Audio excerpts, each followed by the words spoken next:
One morning, Jessica Harper, a woman of simple tastes, experienced a deeply embarrassing incident at Atlantic National Bank.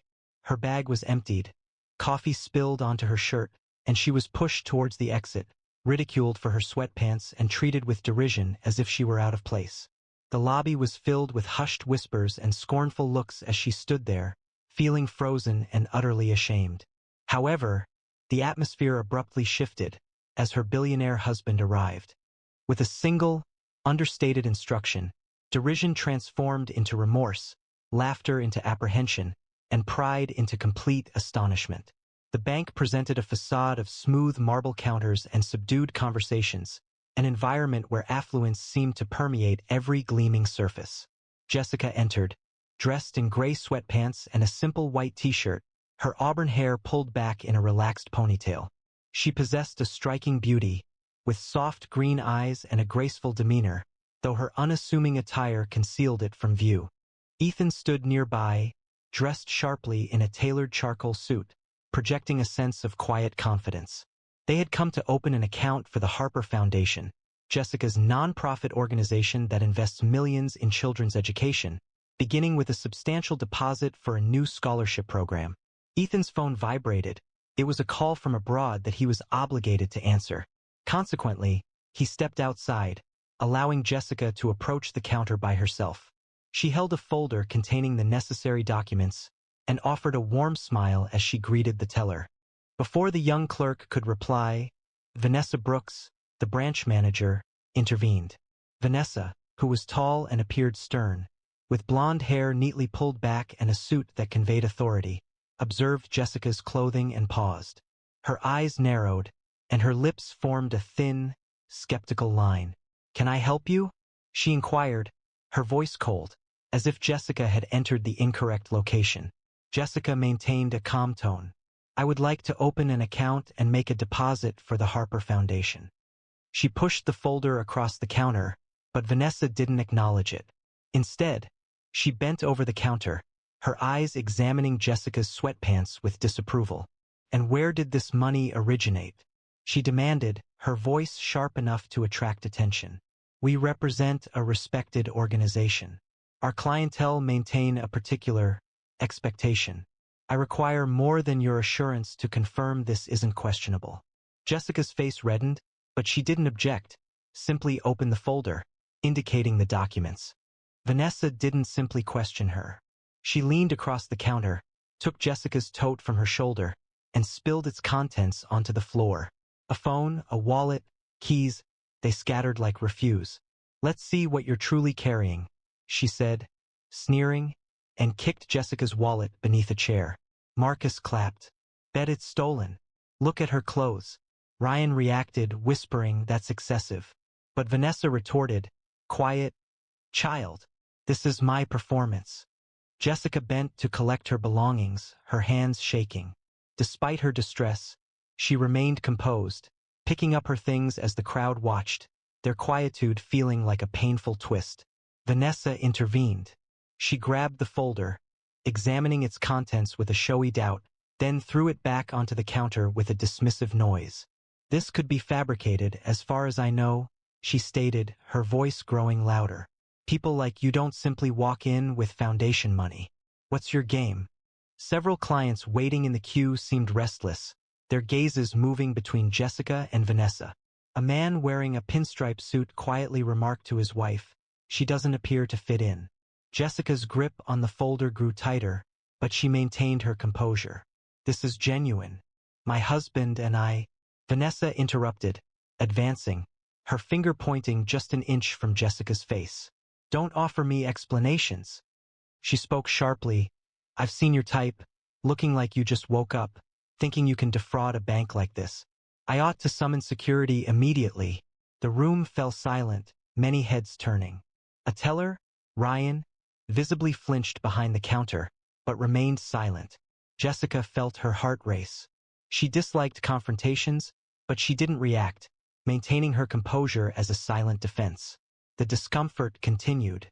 Vanessa signaled a security guard, Marcus, a large man, who approached with a concerned expression. "Watch her," she ordered, her voice loud and sharp. I don't trust this one. She's likely here to do something dishonest. Marcus crossed his arms, standing over Jessica, as Vanessa smirked. What's in that bag? She demanded, pointing at Jessica's plain canvas tote. Open it, let's see what you're hiding. Jessica's voice trembled slightly, but she remained composed. Just my phone and wallet, she replied, unzipping it to show them. Marcus escalated the situation, taking a cup of coffee from the counter and inadvertently spilling it down Jessica's shirt. The hot liquid soaked her white t-shirt and dripped onto her sweatpants. Oops, thought you needed a wake-up call, he remarked, smirking as Vanessa laughed. Now she looks the part, wet trash. The pinstripe guy chuckled, saying perfect upgrade for a beggar, while the fur coat woman snapped a photo, giggling this'll go viral, scammer gets soaked. Jessica remained there, soaked and with stinging skin, her demeanor a sharp difference from their hostility. Yet the crowd's laughter continued. Vanessa scoffed, a likely story, as Marcus searched, retrieving her keys and throwing them onto the counter as if presenting evidence.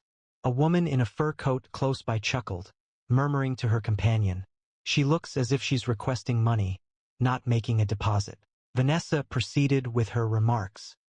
She took Jessica's folder once more, this time tearing a page from the Foundation's proposal in two and throwing it to the floor. This is worthless, likely printed from a deceptive website, she exclaimed, her voice resonating as Marcus encouraged. Yeah, destroy it all. She's a fraud. The man in a pinstripe suit gave a knowing smile. She should have remained where she came from. A young teller named Lisa averted her gaze, feeling embarrassed but not speaking. Jessica reached down to gather the damaged paper, her hands trembling. She remained silent, simply returning the document to its folder, her composure highlighting the harshness of their actions. The man in the pinstripe suit nodded, a mocking laugh escaping his lips, suggesting she was deceiving them. Jessica briefly closed her eyes, focusing on maintaining her composure. She didn't require their approval. She led a foundation that positively impacted lives, yet their criticism felt sharp. She had encountered this type of assessment previously, people evaluating her based on her appearance, but never with such intensity, never so openly. Her fingers brushed the folder, clinging to the truth inside as Vanessa's finger jabbed closer, grazing her cheek. You're wasting our time. Get out before I have you escorted. As Vanessa's finger grazed her cheek, Grace stepped in closer, shoving Jessica's shoulder hard enough to make her stumble, her sneakers slipping on the wet floor from the coffee spill. Move it, con artist, out of here, he growled, while Vanessa screeched, get her gone before she stains the place. The woman wearing a fur coat applauded, saying, finally, clear out the undesirables. And the man in pinstripes threw a crumpled receipt at her, shouting, take your rubbish and leave. Jessica regained her composure, coffee spilling, paper scattering. However, she remained firm, her silence a challenge they were unable to subdue. At that moment, Ethan re-entered the room. The call concluded, concerning a business matter in Singapore, and he paused, his gaze fixed on the unfolding situation. Vanessa's finger was near Jessica's face. Marcus was nearby, and onlookers were observing. His jaw became rigid, but his voice, calm and authoritative, resonated. You are addressing my wife. The entire bank fell silent. Ethan's voice didn't merely quiet the room. It resonated like a sudden, powerful sound, halting Vanessa in the middle of an expression, her fingers still suspended in the air, as if illuminated by a focused beam of light. The murmur of the crowd ceased abruptly, giving way to a collective intake of breath that seemed to drain the air. Vanessa's strong arms fell limp, as if they had lost their function, and the man in the pinstripe suit's mouth dropped open, his tie appearing like a rope around his confident throat. Jessica's green eyes briefly met Ethan's, a hint of reassurance visible beneath her composed expression. And the bank felt constricted, as every head turned towards the man in a suit who had just overturned their reality with 5 straightforward words. Vanessa's finger fell, her face paling. Ethan did not hurry.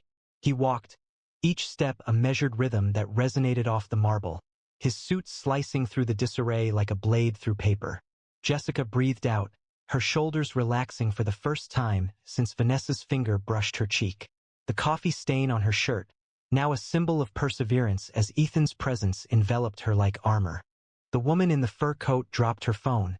It fell to the floor with a clatter, effectively ending her chance for a viral photo moment. Ryan's eyes widened behind the counter, a smile playing on his lips. He anticipated this, and it arrived, a spectacle impossible to overlook. Marcus retreated, his hands relaxing. A palpable tension filled the space as Ethan arrived beside Jessica, his hand lightly touching her arm, a silent assertion that resonated more powerfully than any proclamation. This moment dissolved the room's self-satisfied atmosphere, leaving Vanessa's scorn devoid of impact and Marcus's confidence diminished.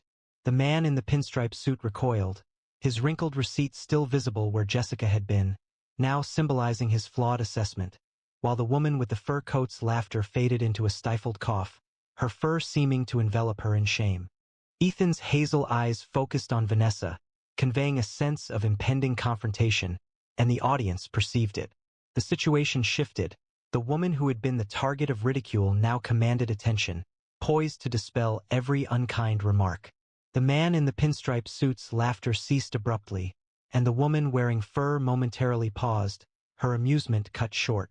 Ethan approached Jessica, his suit impeccable, his stance radiating quiet intensity. "What's going on here?" he inquired, having witnessed enough.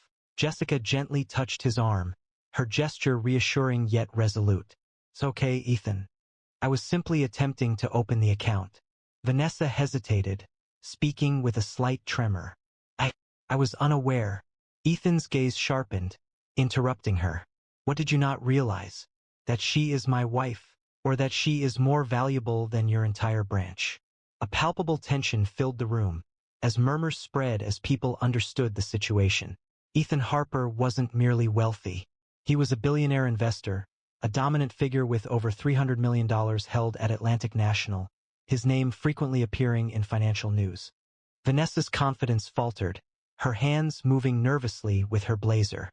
"Sir, I was simply being careful." Ethan shook his head, his voice firm but pointed. "Careful?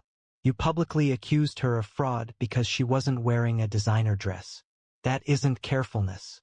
That's presumption."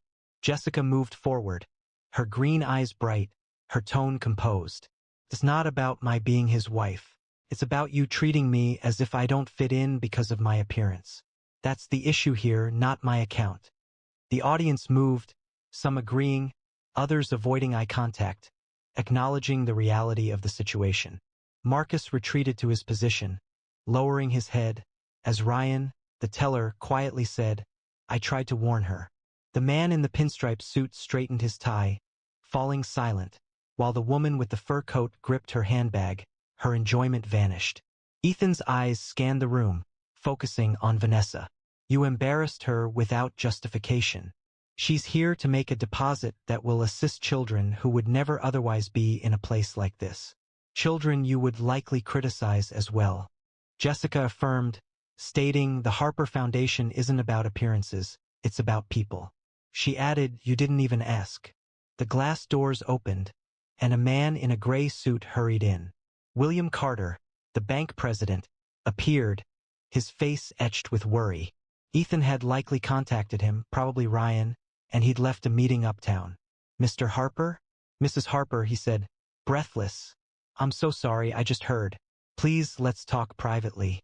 He gave Vanessa a look that seemed intense, then indicated a side office. People stepped aside, their expressions showing surprise as Ethan and Jessica entered. Her sweatpants a noticeable difference from the bank's polished surfaces, yet her poise exceeding it. Inside the office, William closed the door, his hands joined, stating, "This is unacceptable. I am truly sorry. What actions can be taken?" Jessica took a seat, a folder resting on her lap, her voice steady and resolute. "I am not seeking compensation for myself. However, this must never occur again, not to any individual. Instruct your employees to look beyond outward appearances. Establish a policy of respect for every individual entering the premises regardless of attire, and collaborate with my foundation to provide underprivileged students with access to accounts and financial literacy opportunities." Ethan leaned forward, stating, "You've been entrusted with $300 million of my funds. Ensure its proper use or I will relocate it." Vanessa attempted to retract her statement, her voice trembling as Ethan looked at her intently. Mr. Harper, I didn't intend that. I have financial obligations, I have a child. She pleaded, her blonde hair escaping its tight bun in her panic. Jessica looked at her, coffee still staining her shirt, and said coolly, you meant every word. You judged me without asking. Ethan stepped in, towering, she's right, you're finished here. Cry all you want, your career is over. William nodded from the doorway, suspension is just the beginning. A full review will be completed by tomorrow. Vanessa crumpled. Her smugness vanished as the crowd watched her fall, their earlier jeers now a bitter echo. William quickly nodded, taking notes, affirming, done, everything. I'll oversee this personally. He hesitated, then announced, Vanessa is suspended, effective immediately, pending review. This isn't representative of our values. Jessica inclined her head, considering that's good, but don't just issue penalties. Address the underlying issues. People are capable of change. Marcus faced his own accountability. William summoned him after Ethan and Jessica departed, his face flushed with embarrassment. I wasn't aware of her identity. He pleaded, please, I need this job. His large build seemed to diminish under the president's gaze. William spoke with cold authority. You pushed her, causing her to spill coffee. You're fortunate it's only a suspension, another infraction, and you're terminated. The pinstripe man and the woman in the fur coat retreated, their laughter fading into hushed discussions about Marcus's potential demise, the part they played in the situation clearly troubling them. Jessica's subtle triumph lingered in the atmosphere, a harsh truth they would have to accept, and the audience had reason to celebrate her ascent over their failure. Ethan grasped her hand, displaying his pride, as William assured them updates would be provided by the end of the week. The agreement was finalized, achieved through encouragement rather than intimidation. As they prepared to depart, Jessica glanced back, her gaze meeting Vanessa's through the window. Vanessa remained present, visibly anxious near the counter. One more thing, Jessica said quietly. We're offering a parent workshop next month for families with children experiencing difficulties in reading. Vanessa is invited to attend. We sometimes make hasty judgments without understanding the challenges others face. William seemed taken aback, then he nodded. She would be informed. They exited, Ethan's arm around her, the bank now noticeably calmer. The murmurs and giggles had ceased. Jessica's tote bag swayed beside her. Her sweatpants remained the same, yet her aura had altered the atmosphere. Vanessa remained motionless, her suspension a burden she would take with her. The man in the pinstripe suit discreetly left, his head bowed, and the woman with the fur coat refused to make eye contact, her purse offering no protection. William observed their departure, already composing reports, aware that $300 million and a valuable lesson were at stake. The morning sun touched Jessica's face, and she released a breath, feeling the tightness dissipate. Ethan looked at her, his expression gentle. Are you all right? She responded with a nod, a faint smile appearing. Yes, it's not solely about us, it's about their learning process. He kissed her forehead, and they proceeded, leaving the bank behind, which seemed a little less arrogant, a little more relatable. If this narrative evoked a feeling in you, please consider liking, sharing, commenting, and subscribing. She endured harsh ridicule. At the most lavish financial gala in all of Europe, her unbranded satin dress, flat shoes, and hair styled simply were the subject of amusement on every velvet staircase. It seems like a staff member has mistakenly entered the VIP lounge, one noblewoman murmured. Who is she to be seated near the shareholder board? Every glance seemed to overlook her, as though her presence was an unintentional oversight. Then the organizer's phone rang. Shortly afterward, the Marlowe family lawyer arrived, and unexpectedly, she became the sole heir to a billion-dollar empire. Marlowe Hall stood as a monument to wealth, its limestone facade glowing under the starlit skies of the English countryside. The mansion, with its sprawling gardens and baccarat chandeliers, served as the central hub of Europe's financial elite, having hosted the 70th birthday gala of Genevieve Marlowe, chairwoman of Marlowe and Company. A bastion of established wealth, the institution stood as the continent's oldest private bank. The atmosphere glowed with Dior gowns, Patek Philippe watches, and the delicate sound of crystal flutes. Invitations, adorned with gold leaf, listed names synonymous with powerful families. Rothschild, Agnelli, von Habsburg. No media entered the iron gates. No guest not pre-approved stepped across the marble threshold. This was a realm shaped by heritage, where lineage held value and discretion was a fault. Behind the velvet ropes, a retired professor in Hong Kong observed a private live stream, his frail hands holding a faded photo, his eyes focused on a young woman's solitary grace. Eva Sinclair entered the grand hall, her satin dress, a soft ivory, unbranded, flowing simply, reflecting the chandelier light. Her flat shoes made a quiet sound on the polished floor, her black hair tied low, with no jewelry on her wrists or neck. At 26, Eva possessed a subtle beauty, her almond eyes and gentle features glowing with a peaceful clarity, reminiscent of a still lake at dawn. Growing up in a modest Hong Kong flat, she had lost her mother at a young age and was raised by her father, a disowned heir who taught literature and rejected wealth. She had studied finance at a local university, worked as a translator for a small NGO, and maintained a frugal lifestyle, her heart molded by service rather than status. She arrived this evening as the guest of Hans Berger, chairman of Switzerland's largest investment fund, her appearance unannounced, her understated style a surprise amidst the elaborate gowns and jewels. The attendees' gazes followed Eva as she moved across the room, their murmurs cutting like shards of glass. Beatrice Langley, a British aristocrat in a $60,000 Dior gown, turned to her companion, her voice audible on the live stream. Was this a case of staff being allowed at galas now? She scoffed, her diamond tiara catching the light. Amusement spread among the assembled guests, many secretly recording Eva's simple dress with their phones. Marcus Vellier, a French hedge fund manager sporting a $15,000 Patek watch, smiled from his table. Observe her wrist, not even a Cartier, he remarked, prompting laughter from his companions. Eva's fingers lightly touched her sash. Her expression remained calm, yet the atmosphere was thick with scorn. Her father's face on the live stream became strained, the insults feeling like a blow to his pride, and the audience pulsed with anger, a spark awaiting ignition. The ridicule intensified, evolving into a planned attack on Eva's appearance. A group of heiresses, adorned in $40,000 gowns, arranged themselves in a semicircle, their voices a poisonous chorus. She likely stumbled and unintentionally, one hissed, flinging a silk napkin towards Eva's feet, or worse, his short-term guest. Another displayed a jeweled phone, exclaiming, "She's a thrift store attendee. I bet she's never experienced a gala." Phones illuminated, their private messages harsh, while Marlowe focused on her, taking pictures of her plain shoes. A German banker loudly declared, "She's lowering the standards of this event."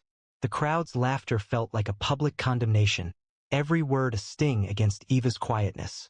Her father's face on the live stream showed distress, each insult hurting his daughter's honor. The audience's anger escalated, their hearts racing, indignant at this group's persistent cruelty. The upper class's disdain became hostile as Eva proceeded through the hall, their taunts a deliberate challenge. A cluster of banking heiresses in $45,000 couture gowns created a blockade, their voices a spiteful blend. "She's a detriment to Marlowe's reputation," one scoffed, knocking a champagne flute's rim to scatter droplets by Eva's feet. "Return to the slums, darling." Someone gestured with a jeweled phone, declaring, "Her dress resembles a tablecloth. I doubt she's ever attended a genuine gala." Mobile phones captured the moment, with private messages flooding with hashtags like Marlowe mistake, focusing on her simple shoes. A Russian tycoon exclaimed, "She's a disrespect to every legacy present." The audience's laughter felt overwhelming, each comment a sharp blow against Eva's composed demeanor. Her father's expression on the live stream conveyed deep distress, every remark a painful injury to his daughter's honor. The audience's anger escalated, their hearts racing, outraged by this deliberate humiliation, their fury burning to challenge the elite's pride.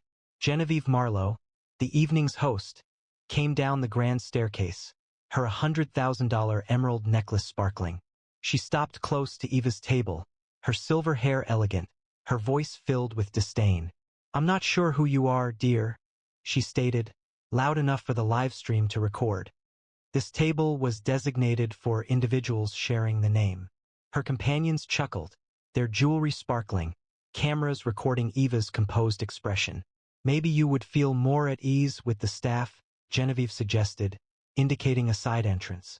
The attendees applauded, their derision a powerful surge, their hushed conversations murmuring, "Hatch, an uninvited guest." Eva's almond-shaped eyes met Genevieve's, unwavering, though a tremor ran through her. Her father's hands shook during the live stream, the host's actions feeling like a painful blow to his daughter's self-esteem. The audience's anger intensified, their hearts aching for Eva, and they were outraged by this public humiliation. Genevieve Marlowe's contempt grew sharper, her statements intended as a calculated attack to harm Eva in front of the global elite. "You're not just out of place, you're an embarrassment," she stated, her $100,000 emerald necklace sparkling as she indicated Eva's satin dress. "Hans Berger seemed to have made a questionable decision in inviting you." A wave of laughter spread through her group, their diamonds sparkling, and cameras focused on Eva's simply styled hair. "You're a charity case, not a guest," Genevieve remarked, her words carried by the live stream's concealed microphones. "This hall is for established figures, not cast-offs." The attendees echoed, their disapproval a rising tide, their private conversations swirling. Had Marlowe felt shame? Eva's almond-shaped eyes held a controlled intensity, but her smile remained steady, a defense against the disappointment. Her father's hands trembled during the live stream. The public humiliation felt like a sharp blow to his daughter. The audience's anger was overwhelming, their sympathy directed towards Eva, while they were outraged by this woman's betrayal, now visible to everyone. The disapproval of the powerful became cruel, their words a poisonous chorus. Sylvia Reinhardt, a Dutch media heiress wearing a $50,000 couture dress, moved closer, her voice distinct within the room.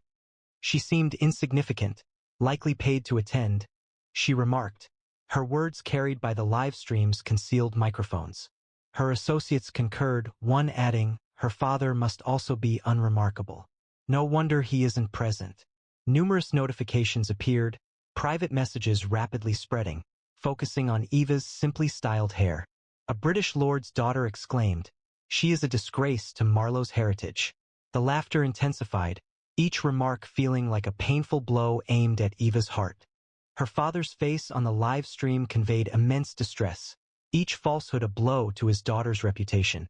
The audience's outrage surged, their anger a powerful force directed at this planned act of cruelty, hoping for justice to dismantle the elite's sense of superiority. The gala's staff, accustomed to remaining unseen, participated in the derision with understated remarks. A waiter, offering champagne, stopped close to Eva, speaking in a quiet but clear tone. "Miss, the service entrance is that way," he said, gesturing toward a side door, his smirk reflected by nearby guests. "We don't typically seat guests of your kind at the main tables," he added, eliciting laughter from the elite. Numerous onlookers captured Eva's serene face, their private conversations circulating, a staff mistake. The crowd's approval felt like a stifling wave, their arrogance a public humiliation. Eva straightened her sash, her almond eyes steady, but her father's live stream feed displayed his face falling, the staff's involvement a new disappointment. The audience's anger intensified, their hearts racing at this display of institutional cruelty, their fury ignited, threatening to destroy the hall's dignity. The gala's staff, instructed to protect Marlowe Hall's reputation, added their disdain to the elite's insults with sharp remarks. A maitre d', elegantly dressed, stopped close to Eva's table, his voice dripping with derision. "Miss, this section is reserved for invited guests only," he stated, ensuring the live stream could hear. He indicated her unbranded dress with a gesture, and a smirk spread across his face, reflected by those around him. "Your attire suggests you're in the incorrect area," he added, prompting laughter from the attendees. Phones recorded Eva's calm expression as private messages circulated, labeling the incident a gala oversight. The audience's agreement felt oppressive, their confidence a public embarrassment. Eva straightened her sash, her almond eyes steady, But her father's live stream revealed his face falling, the staff's involvement a new injury. The audience's anger intensified, their hearts racing at this institutional failing, their fury burning against the hall's reputation. Murmurs grew louder, the guests' disapproval becoming a worldwide event through the private live stream. A Monaco princess's cousin published an unidentified intruder, focusing on Eva's simple dress. A guest messaged, calling her a fake, a claim shared by a banking heir. The son of a French diplomat loudly suggested she forged her invitation, causing laughter to ripple through the hall. Hidden comments on the live stream surged with demands. Eject her. Imposter. A woman wearing a $30,000 Valentino gown exclaimed, "She's humiliating Marlowe Hall. Someone stop this." Eva's hands remained still, her almond-shaped eyes focused on the distance. Her father's face on the live stream conveyed immense suffering, each online criticism feeling like a personal insult to his daughter. The audience's outrage was palpable, their emotions aligned with Eva's, yearning for this worldwide humiliation to cease.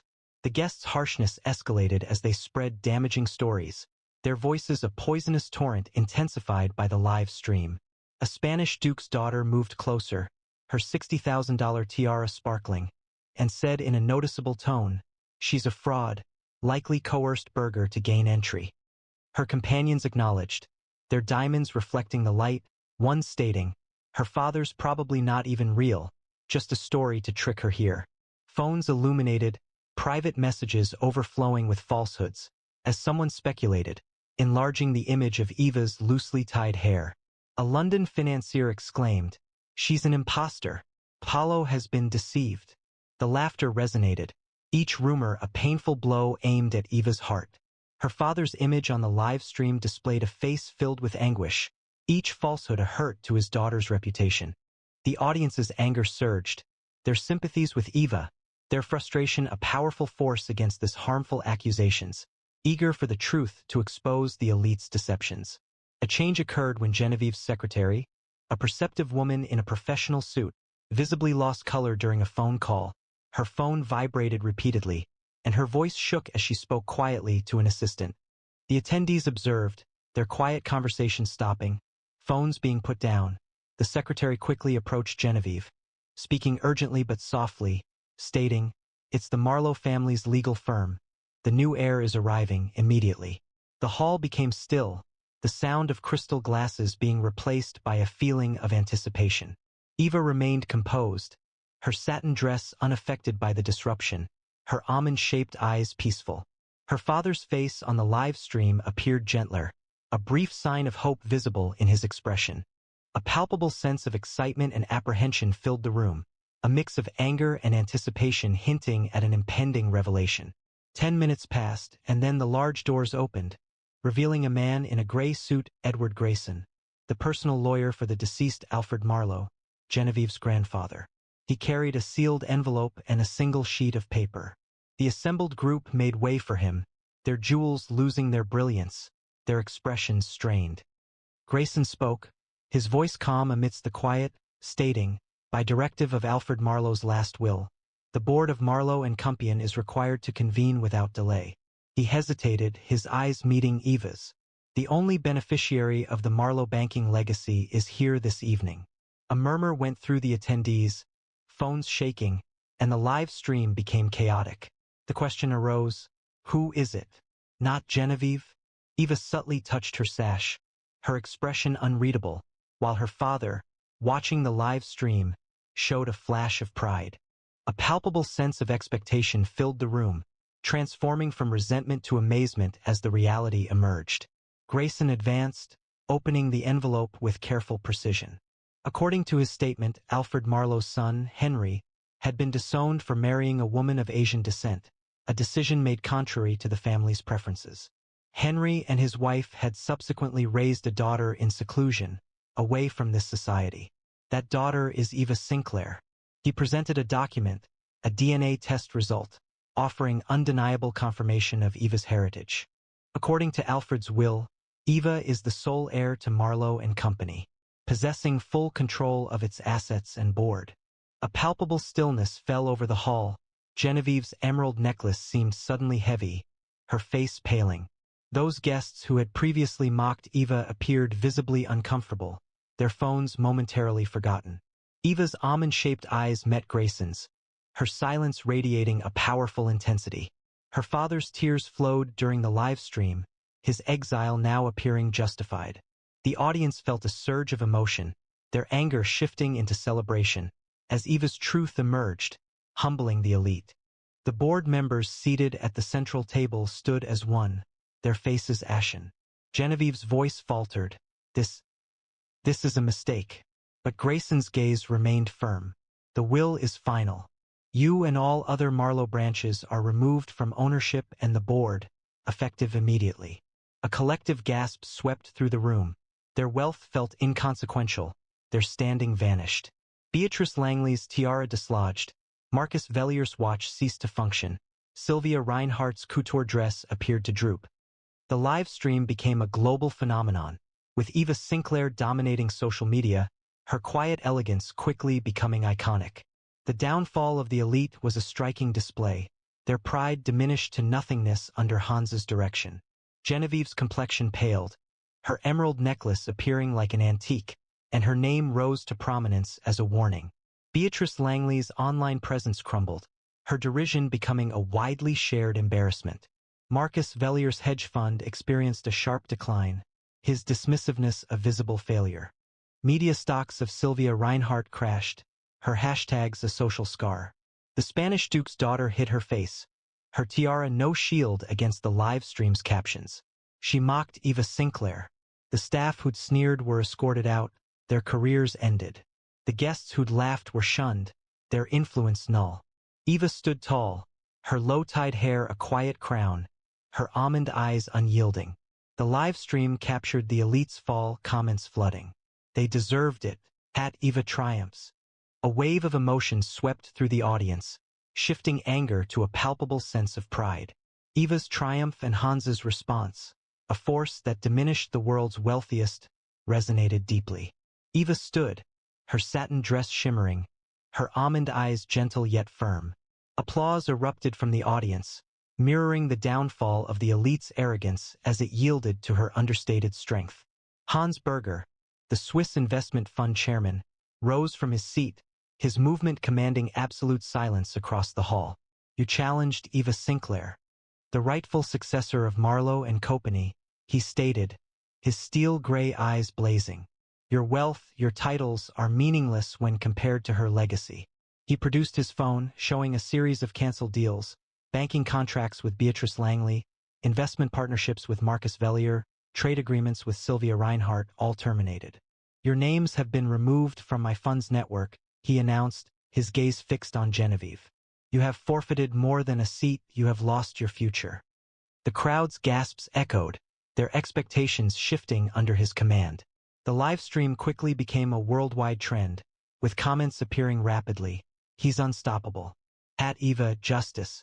Eva appeared composed, her satin dress gleaming, her victory confirmed by Hans' unwavering power. The audience erupted, their spirits lifting as his global retribution humbled the elite's arrogance. Those who'd previously mocked now rose to their feet. With lowered heads and empires seemingly shaken, the heiresses who had discarded napkins fell silent, their private conversations ceasing. The waiter who had previously mocked Eva moved away, his tray visibly trembling. The Monaco princess's cousin removed her post, effectively diminishing her impact. Genevieve's hands shook, her necklace appearing as a memento of a collapsed era. Eva advanced, her voice remaining gentle, as it was upon her arrival. I don't require diamonds to understand my identity, she stated, her words sharply dividing the atmosphere. But thank you, as your patronizing glances clarified precisely why my grandfather did not bequeath this empire to you. The hall remained still, no one willing to stir, their derision a diminishing resonance. The audience's esteem grew, Eva's demeanor a flame that consumed the elite's harshness into nothingness. The consequences were swift, a judgment conveyed without utterance. Genevieve's position on the board was terminated. Her name was removed from Marlowe and Company's history. Beatrice Langley's social reputation declined sharply. Her ridicule became a widely shared embarrassment. Marcus Vellier's hedge fund underwent audits, His derision became a matter of public record. Sylvia Reinhardt's media holdings experienced difficulties. Her promotional labels were deemed inappropriate. Those employees who had previously displayed contempt were let go. Their professional prospects ended. The attendees who had previously expressed amusement dispersed, their invitations were invalidated, and their standing diminished. Eva proceeded towards the large doors, her simple shoes firm, her satin dress a subtle symbol of elegance. Her father's face appeared on the live stream, radiating pride, his daughter's success a reflection of their combined resilience. The spectators' hearts raced, their frustration shifting to admiration, Eva's win a tribute to her poise. The hall's prominent figures stirred, their phones ringing with urgent calls to their staff. "Schedule a meeting with Miss Sinclair," one exclaimed, his voice wavering. "Now," she directs Marlowe, a fact passed around in hushed tones. Her Dior gown offered no defense against reality. The board members lingered, their positions rendered insignificant, their prospects now dependent on Eva's decisions. The live stream documented the disarray, with comments rapidly accumulating. She appears invincible, having established Eva's guidelines. Eva halted at the entrance, her almond-shaped eyes briefly surveying the room.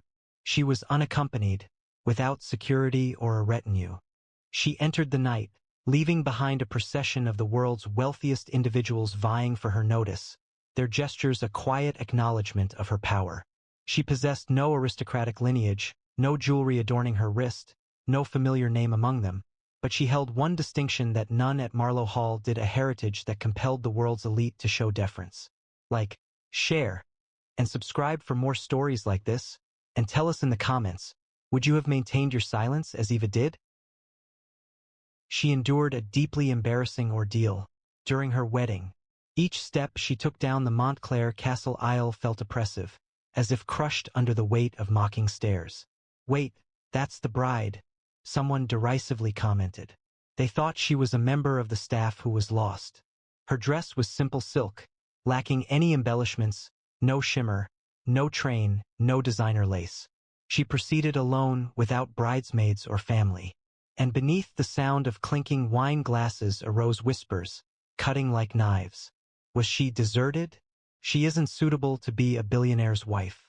Perhaps he reconsidered. A marriage arranged for compensation? Then the helicopter arrived. The individual everyone believed would be absent emerged, and in his hand he carried her father's. Montclair Castle stood as a stronghold of luxury. Its aged stones were situated on the cliffs of southern France, where lavender fields bordered the Mediterranean's sapphire glow. This was not simply a wedding location. It served as a prestigious platform for the world's elite. Global financiers, royalty, tech titans, and dynastic heirs were in attendance. These very halls had previously hosted the engagement of Monaco's princess, their chandeliers reflecting a rich history. No press entered through its iron gates. No paparazzi climbed its walls, and no social media presence marred the event. Invitations were meticulously hand-etched on vellum, each name representing a key to power. Rothschild, Windsor, and Musk were present, crystal flutes clinked, diamonds sparkled, and each guest possessed a significant level of influence. The air was fragrant with rosewater and ambition, and the castle's gardens showcased a display of immense wealth. Away from the exclusive area, a retired schoolteacher observed on a private live stream, his delicate hands shaking, his eyes focused on his daughter's singular poise. Iris Lane entered the castle's magnificent hall, her unassuming silk dress moving gently, crafted by a friend from a Kenyan nonprofit. It featured no crystals, no striking designs, only understated sophistication. Her chestnut hair cascaded loosely, accented by a simple veil, and her hazel eyes held a composure that appeared to quiet the room. At 27, Iris possessed a striking beauty, unpolished by the trappings of high society, and evident in the natural grace of someone who had educated children beneath acacia trees and handled aid contracts in Nairobi's dusty offices. Growing up in a modest New York apartment, she had experienced the loss of her mother to leukemia at 12. Her father, currently struggling with late-stage cancer, was too unwell to journey, his hospital bed a distant reality. She had once envisioned attending Oxford, but instead opted for a career with a nonprofit, her spirit molded by a dedication to service, rather than a pursuit of prestige. She walked alone now, the sound of her used shoes soft on the marble floor, her unassuming appearance a striking contrast to the surrounding opulence of Versace and Dior. The assembled guests shifted as Iris entered, their gazes sharp and critical. Celeste Dupont, a French banking heiress wearing a $50,000 Dior gown, moved closer, her voice laced with scorn. Who permitted the kitchen staff to approach the aisle? She whispered, her words easily picked up by the private live stream. A wave of laughter spread amongst the crowd, diamonds sparkling, as phones were used to quietly record Iris's simple dress. Victor Langston, a tech mogul known for his $10,000 watch, smiled from his seat. She's the bride? I thought she was delivering the cake, he remarked, eliciting laughter from his group. Iris gently touched her veil, maintaining a calm expression, yet the atmosphere was charged with derision. Her father's face on the live stream grew strained, the insults a blow to his pride, and the viewers felt a surge of anger, poised to erupt. As Iris walked down the aisle, the elite's disdain evolved into a planned attack. A flurry of irises and $30,000 gowns created a barrier, their voices a harsh, biting sound. Look at her, assuming she deserves this castle, one remarked, flinging a silk napkin toward Iris's feet. Back to the charity event, darling, another exclaimed, brandishing a phone adorned with diamonds. She's a bride from a thrift store. I bet she's never even witnessed a real wedding. Phones illuminated, their personal messages cruel, referencing Iris as a Montclair outsider, focusing on her pre-owned shoes. A hedge fund tycoon exclaimed, she's dragging this event into the gutter. The crowd's laughter felt like a public execution, with each word a lash against Iris's silence. Her father's face on the live stream showed pain, each taunt a blow to his daughter's dignity. The audience's anger intensified, their hearts pounding, furious at this mob's relentless cruelty. Amelia Westwood, Julian's cousin and a reluctant bridesmaid in a $20,000 Chanel dress, approached, her smirk sharp as a blade. You have no support, she stated, her voice quiet but sharp, intended for Iris's ears only. But perhaps you could make an effort to appear more refined? A Prince of Monaco is seated in the front row. Her companions chuckled, their pearls reflecting the chandelier's glow, their murmured comments a harmful current. A beneficiary, without lineage. Iris straightened, her hazel eyes meeting Amelia's, resolute but with a tremor in her neck. The guests' laughter rose, their disdain a display of shame. Her father's hands trembled on the live stream, tears reflecting the light, but he focused on his daughter's strength. The audience's anger intensified, their hearts aching for her as her reputation was challenged. Amelia's criticisms became more pointed, her voice rising to make sure the live stream captured each phrase. You're a blemish on the Westwood legacy, she declared, her Chanel dress sparkling under the chandeliers. That gown, that veil, did you obtain them from a second-hand store? You'll never be accepted here. The sound of her heels echoed, their laughter a harsh chorus, as phones focused on Iris's simple silk dress. You're a nobody benefiting from Julian's reputation, Amelia stated, her smile sharp and pointed. He deserves a queen, not someone of lesser means. Iris's fingers pressed tighter on her veil, her hazel eyes revealing a hidden strength, though her expression remained calm. Her father's hands shook as he watched the live stream, the personal insult wounding his daughter's sense of value. The audience's anger intensified, their feelings of sadness for Iris growing as they reacted to this calculated attack on her identity and love. The murmurings of the crowd became louder, their sense of privilege creating a protective barrier around Iris. A wife of a Russian oligarch, wearing a $30,000 Givenchy gown, turned to her husband. She commented about Iris's mother's absence, questioning if it was due to a lack of a ticket or funds. Her voice was audible on the live stream. Her friends chuckled, their jewelry sparkling, with one remarking, "It must be a charity wedding. He is engaged in humanitarian efforts, facilitated by marriage." Devices emitted light, subtly recording Iris's plain veil, with accompanying messages appearing in personal conversations, a misjudgment in Hat Montclair. Oliver Crane, the son of a British lord, commented, She appears to have stepped out of a soup kitchen. Amusement reverberated within the castle's stone walls, each word feeling like a stone thrown at Iris's heart. She straightened her veil, maintaining a steady smile, her silence acting as a defense against their malice. A wave of anger surged through the audience, their outrage at this planned cruelty a palpable force. The castle's employees, accustomed to remaining unseen, participated in the taunting with quiet remarks. A waiter, offering champagne, halted near Iris, speaking softly but clearly. "Miss, the staff entrance is over there," he stated, indicating a side door, his smile reflected in the expressions of other attendees. "We don't generally permit guests to stand at the altar," he continued, prompting laughter from the privileged. Cameras recorded Iris's serene expression, their intimate messages circulating. Wedding fraud, the audience's applause felt like a crushing wave, their self-importance a visible condemnation. Iris straightened her veil, her hazel eyes steady, but her father's live stream showed his face marked with distress, revealing the staff's involvement in a new act of deception. The viewers' anger reached its highest point, their pulses racing at this systemic injustice, their resentment poised to erupt. Upon Iris's arrival at the altar, the groom's absence felt like a new blow. Julian Westwood, the founder of Westwood Intelligence, who controls 40% of the global AI market, was missing. There was no music and no quartet played. The officiant, a silver-haired dignitary in a tailored suit, remained silent, his eyes moving uneasily. The guests looked at each other, their murmurs increasing. Had he abandoned her? A Dutch heiress murmured, her $15,000 earrings shifting. Whispers circulated about him still seeing that Italian model. One person commented, their voice picked up by the live stream's concealed microphones.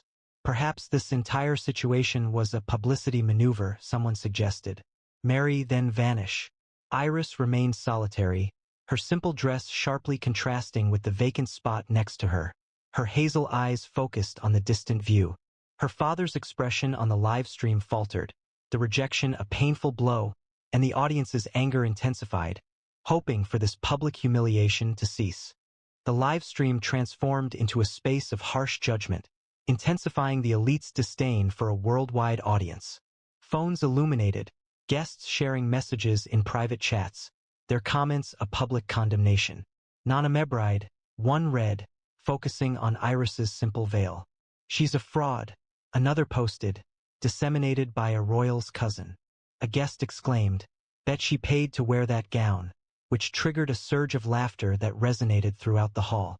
The live stream's hidden comments overflowed with messages like, "Cancel the wedding," and "Imposter." A woman wearing an Oscar de la Renta gown valued at $40,000 loudly protested. Her actions were seen as disrespectful to the castle. Calls for intervention arose. Iris's hands remained composed, her hazel eyes focused on the altar, while her father's expression on the live stream revealed intense distress, each online comment a source of pain for his daughter. The audience's outrage grew, their feelings sympathetic to Iris, hoping for this widespread embarrassment to cease. The castle's employees, accustomed to remaining unseen, subtly participated in the derision. As a waiter passed, offering champagne, he stopped near Iris, speaking softly but clearly. "Miss, the staff entrance is over there," he stated, indicating a side door, his expression echoed by those around him. "We typically don't allow guests to stand at the altar," he added, prompting amusement from the assembled elite. Numerous phones recorded Iris's composed face, their personal messages flying with speculation. Wedding fraud. The collective acceptance felt overwhelming, their sense of superiority a public display of judgment.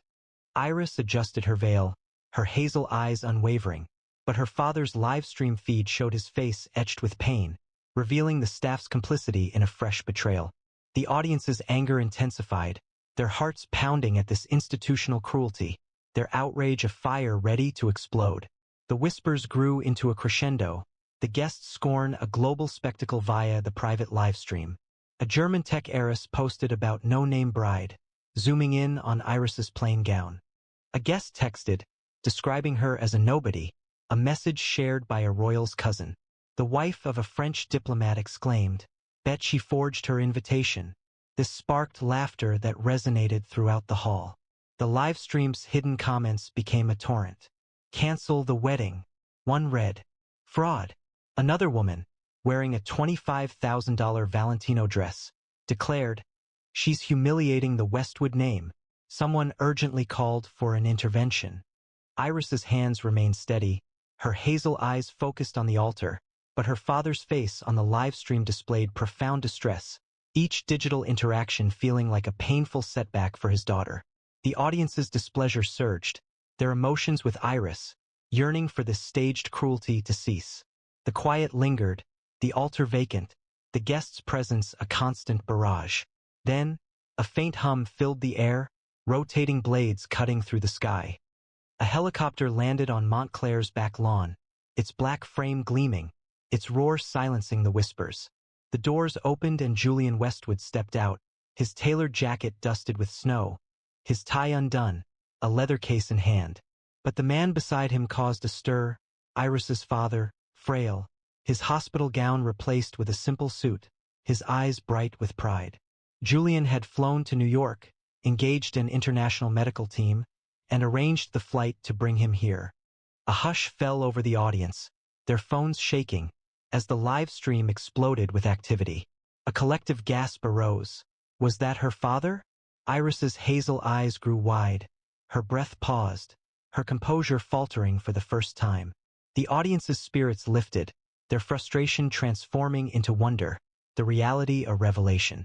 Julian didn't approach the VIP carpet. He sprinted, visibly running, across the lawn, his shoes disappearing into the grass, his blue eyes fixed on Iris. He arrived at the altar, out of breath, and clasped her hand, his voice strained. Please accept my apologies for the delay, but I pledged I would always ensure you weren't left unsupported. He addressed the attendees, his expression intense. This day marks not my wedding, but a ceremony celebrating the individual who enabled me to feel deserving of love. He indicated the officiant, and then exited the dressing room. After 5 minutes, he reappeared wearing a plain white tuxedo, devoid of cufflinks and any unnecessary embellishment. The assembly made way for him, their disapproval diminishing to a distant murmur, their mobile devices momentarily disregarded. Iris's father sat in the front row, wiping away quiet tears, his presence affirming Julian's commitment. The livestream comments flooded in, reading, "This is unreal. Hatch Iris and Julian." The wedding commenced, the atmosphere in the castle's electric with sincerity.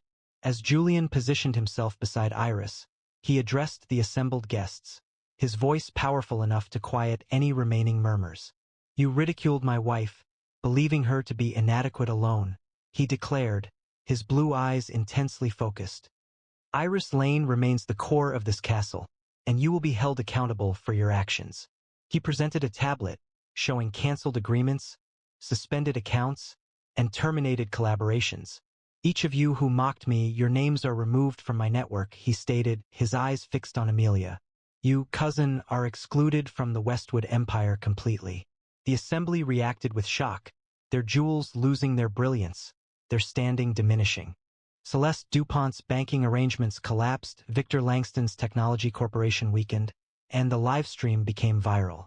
Justice prevailed, Ren influence solidified, and Iris remained composed, her simple dress appearing regal, her victory confirmed by Julian's fury.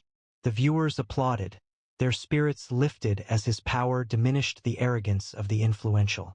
Iris's history remained unknown, whether to the attendees, not Amelia, or the livestream audience. At 20, she demonstrated exceptional linguistic ability, achieving fluency in 5 languages, and her work with nonprofits in Kenya connected assistance to isolated villages. She instructed children in schools constructed of mud, her earnings just enough to cover rent, her emotional development influenced by her mother's passing and her father's bravery. She encountered Julian at a Nairobi conference. Her translation of a refugee's account inspired him to financially support her organization. Their affection developed discreetly, away from public attention, based on common principles, rather than material possessions. She now stood at Montclair, her simple gown a statement against the elite's perceived disdain, her heart filled with a fierce determination to expose their falsehoods. The wedding ceremony was understated. There was no orchestra, no elaborate floral decorations, only Iris and Julian at the altar, their hands joined.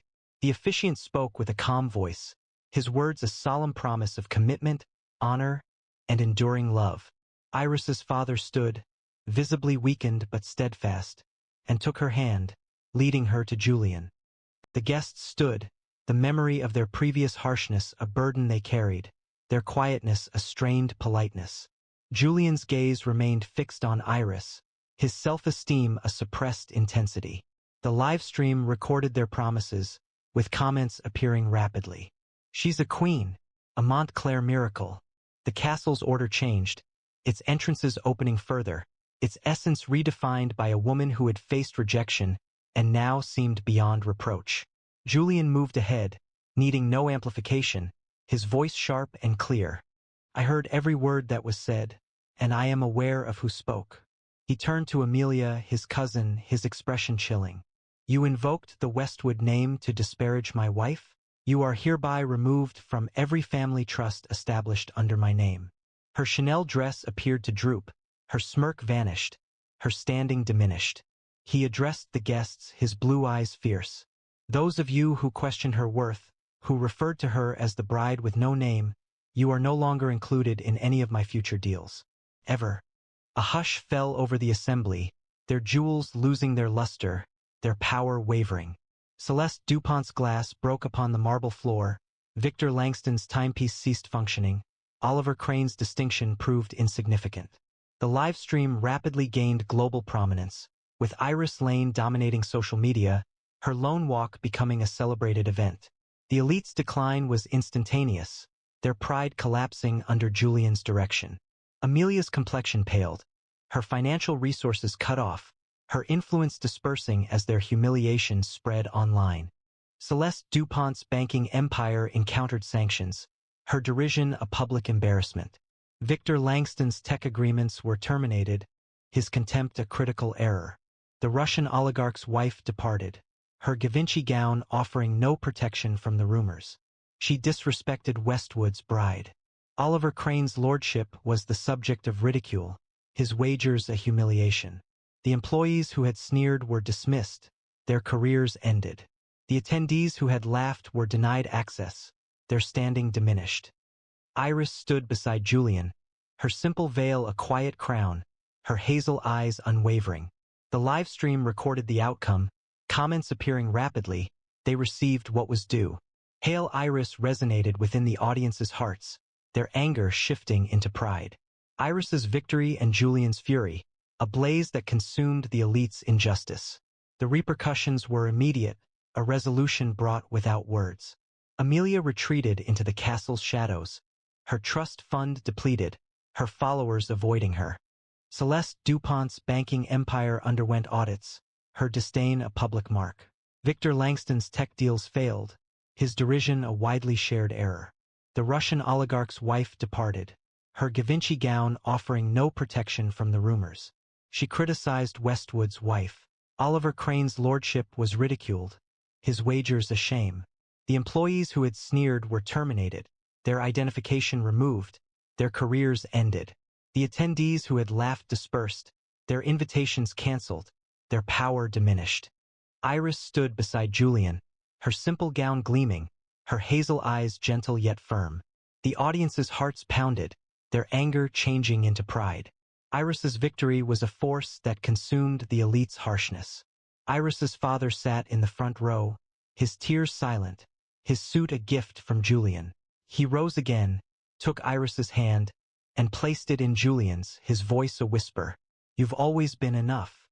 The castle rose, no one daring to remain seated, not because of Julian's power, but because of Iris's eyes. Eyes that had witnessed loss, service, and love, and now radiated a strength that humbled the elite. Julian held her hand, their vows a promise of truth. No tiara adorned her, no $100,000 gown clothed her, but Montclair belonged to her. A monument to a woman who'd walked alone and made the world bow. She possessed no noble name, no dynasty behind her, no diamonds on her wrist. She possessed something unique compared to everyone else at Montclair, a man prepared to abandon everything simply to hold her hand. If you enjoyed this story, please like, share, and subscribe for more, and let us know in the comments, would you have stood alone like Iris did?